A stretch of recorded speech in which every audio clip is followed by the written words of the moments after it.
নমস্কার, আমি সুমন পাল, গোপালপুর আমার বাড়ি।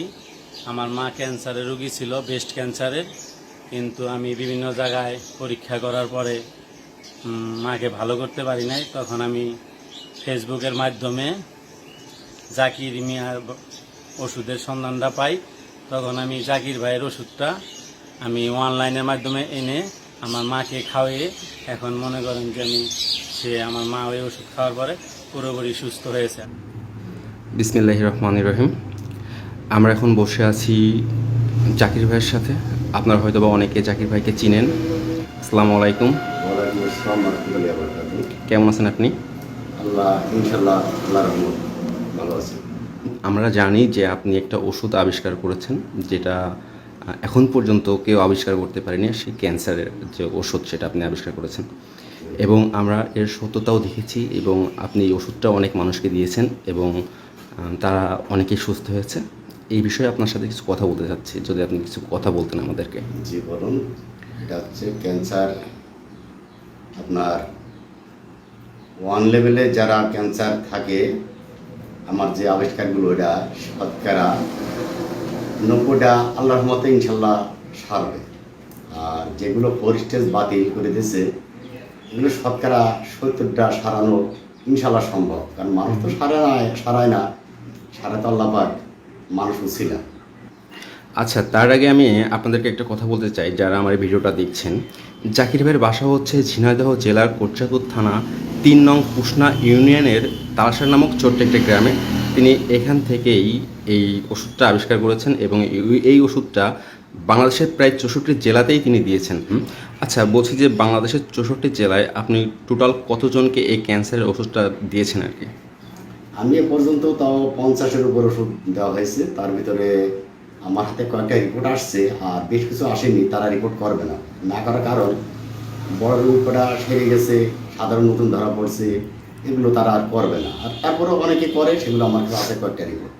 আমার কাছে রিপোর্ট আসছে কয়েকটা, বাকি 7টা আসেনি, তারা রিপোর্ট করবেন না। সেই 7টা তার ভিতরে এখানে আছে। আপনার রিপোর্টগুলো আমি দেখাই। যেমন আপনার এটা হচ্ছে খুলনা, এটা হচ্ছে প্রথম স্টেজে ধরা পড়ছিল ক্যান্সার। এই যে তার রিপোর্ট, এটা সেরে গেছে, এটা খুলনা। আর এটা মহিলাটা জরায়ুর পাশে বড় টিমাতে ক্যান্সার। এই যে তার রিপোর্ট, এটা হচ্ছে তার রিপোর্ট, সেরে গেছে। এটা 24-এর রিপোর্ট। এটা হচ্ছে চিহ্নটা ফেরত দিয়েছিল, এটা আগে দেখাছিলাম। ইনার এখানে আবার 2টা রোগী তারা রিপোর্ট করেননি। এটা ফোর স্টেজের রোগী বাতিল, তারপর আল্লাহ পাক মাফ করছে। কুমিল্লা, এটা 18 সালে ক্যান্সার, এটা 24 সালে যে আল্লাহ পাক মাফ করছে। এটা ফোর স্টেজের রোগী বাতিল রোগী, মাফ তো আল্লাহ করছে, মানুষ চেষ্টা করছে। এটা হচ্ছে টাঙ্গাইল গোপালপুর, এটা হচ্ছে টাঙ্গাইল গোপালপুর। এটা পরিপূর্ণ সেরে গেছে। এখানে 2টা ক্যান্সারের রোগী, তারপরে রিপোর্ট আমার হচ্ছে একটা। আর আগের রিপোর্টটা সে দিতে পারেনি। এটা ব্রেস্ট টিউমার, আর পাশে একটা টিউমার আপনার জরায়ু ক্যান্সার থেকে এটা ফোর স্টেজে চলে গেছিলো, ওটা বাতিল করে দিয়েছিল ডাক্তারের, যে আর হবে না, আর কেমন দেওয়া যাবে না। এটা তার প্রথম রিপোর্ট। আর দ্বিতীয় রিপোর্টটা আমাকে তারা দিতে পারে। এটা হচ্ছে আপনার রাজশাহী ক্যান্সার, সে যার রিপোর্টটা আমি দেখাই, যে 9/4 হয়েছে। এনার প্রথম ক্যান্সার ধরা পড়ছিল।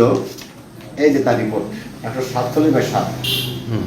এই ডাক্তার, এনার নাম হচ্ছে ডাক্তার হেলাল উদ্দিন।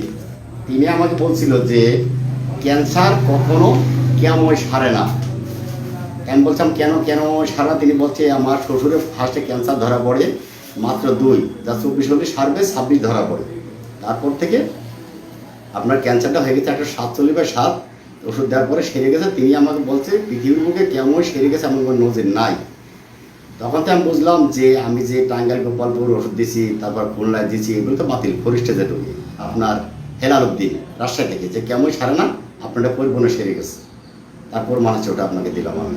আমি আপনার ক্যান্সারের বিষয়টা যাদের, যেমন বলি, যারা খাওয়ার পর আর রুচি থাকে না, আপনার খাওয়ার পর বমি করে দেয়, এগুলো কারোর ভাগ্য ঘরে। কারণ যেমন আমি 7 কিলো লোহাগড় একটা দিছি, তিনি আমাকে জোর করে দিয়েছে, তৃতীয় খালি চলতে দেয়।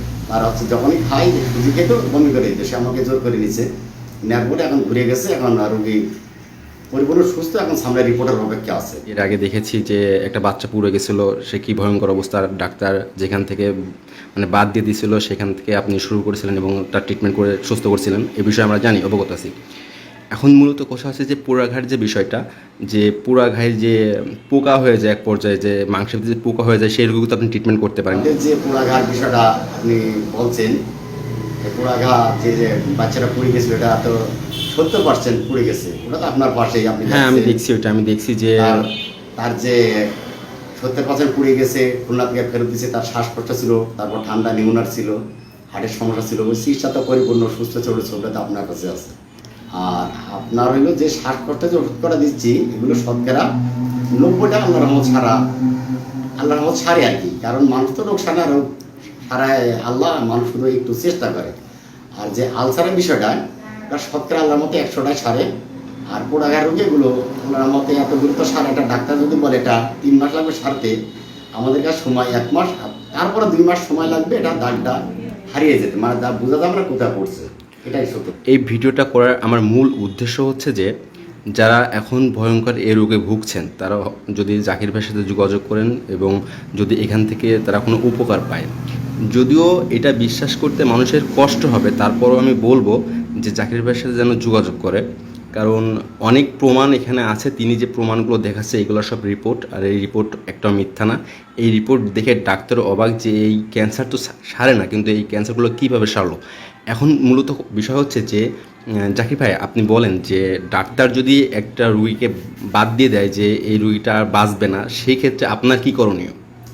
ডাক্তার বাদ দেওয়ার রোগীর কথাটা আপনাকে বললাম যে এটা বাদ দিয়ে দিচ্ছে, হবে না, তারা তো এটা ঝুঁকি দিয়ে নিছে, নেওয়ার পরে আল্লাহর মধ্যে ছেড়ে গেছে। কিন্তু আমার একটা বড় হিসাব একটাই, বাংলাদেশে এত বিজ্ঞান খোঁজে, টিভি চ্যানেলের কোনো লোকের বা ভারতে কথা বলে, তারা প্রথম কথা বলে, তারপর তারা বড় অঙ্কের টাকা চায়, কেউ বলে করা যাবে না। এই যে আমাদের বাংলাদেশে লোক দেশে বাইরে যাচ্ছে চিকিৎসা হতে, ক্যান্সার, শ্বাসকষ্ট, আলসার বাদ দিয়ে দিচ্ছে, ভারতে যাচ্ছে বেশি, পাশের দেশে ভারতে বেশি চলে যাচ্ছে। তাহলে কেউ কি সেরিয়ে গেছে এমন প্রমাণ নিয়ে দেশে কি বলতে পারছে? মনের আবেগ তারা যাচ্ছে, কিন্তু আমাদের এটা যদি গ্রানো হয় সরকারিভাবে, তাহলে আমাদের বাংলাদেশের রুগী বাইরে যাবে না, অথচ বাইরে দেশের রুগী বাংলাদেশে সব আসবে চিকিৎসার জন্য। আর আমার প্রমাণ যে আমি যে আপনাদের রিপোর্ট করে দেখাচ্ছি, যে রিপোর্ট করাই তো আপনার আমরা তো এখানে তাদের নাম্বার, ফোন নাম্বার সব আমাদের হাতে আছে ইনশাল্লাহ। এটা চাইলে প্রমাণ করে নিতে পারবে ইনশাল্লাহ, যে আল্লাহর রহমতে তাদের আমিও চাইছি এই ভিডিওটা বড় কোনো ডাক্তার দেখুক এবং আপনার কাছে আসুক এবং যাচাই করে দেখুক আপনি কতটুকু কি তৈরি করেছেন বা না করেছেন। তবে আমি সাধারণ মানুষের উদ্দেশ্যে বলতে যাচ্ছি, যারা এখন এই রোগে ভুগছেন, ডাক্তার যাদেরকে বাতিল করে দিছে, ডাক্তার বলছে যে আপনাদের বাঁচার সম্ভাবনা নেই, তারা জাকির ভাইয়ের সাথে যোগাযোগ করতে পারেন। আমি এখানে নাম্বার দিয়ে দিব ডিসপ্লেতে, আপনারা তাদের সাথে অবশ্যই যোগাযোগ করবেন এবং প্রমাণ সাপেক্ষে আমি কিছু ভিডিও তুলে ধরবো এবং যারা এই রোগ থেকে মূলত মুক্তি পাইছে তাদের সহকারে, এবং তাদের বাসা যেহেতু এখান থেকে অনেক দূরে, তারপর আমি চেষ্টা করবো তাদের সাথে কথা বলার জন্য এবং আপনাদেরকে জানানোর জন্য।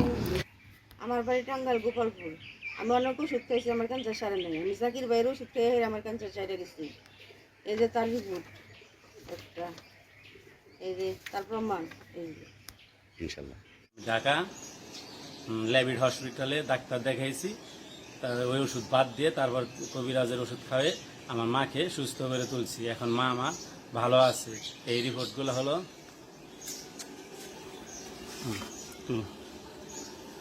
ডাক্তারের প্রেসক্রিপশন, ব্রেস্ট ক্যান্সার ছিল। এই ওষুধগুলো খাওয়ানোর পরে আমি এগুলো বন্ধ রেখে জাকির মিয়ার ওষুধ খাওয়াইছি। লাস্ট এই রিপোর্ট হলো ক্যান্সার ভালো হয়েছে, এই হলো তার রিপোর্ট। এটা আমি পপুলারের থেকে, মামিসিং পপুলার হসপিটাল থেকে এটা করিয়েছি। এখন আমার মা পুরোপুরি সুস্থ হয়েছে। মার একটু দেখা, তারপর একটা হার্ট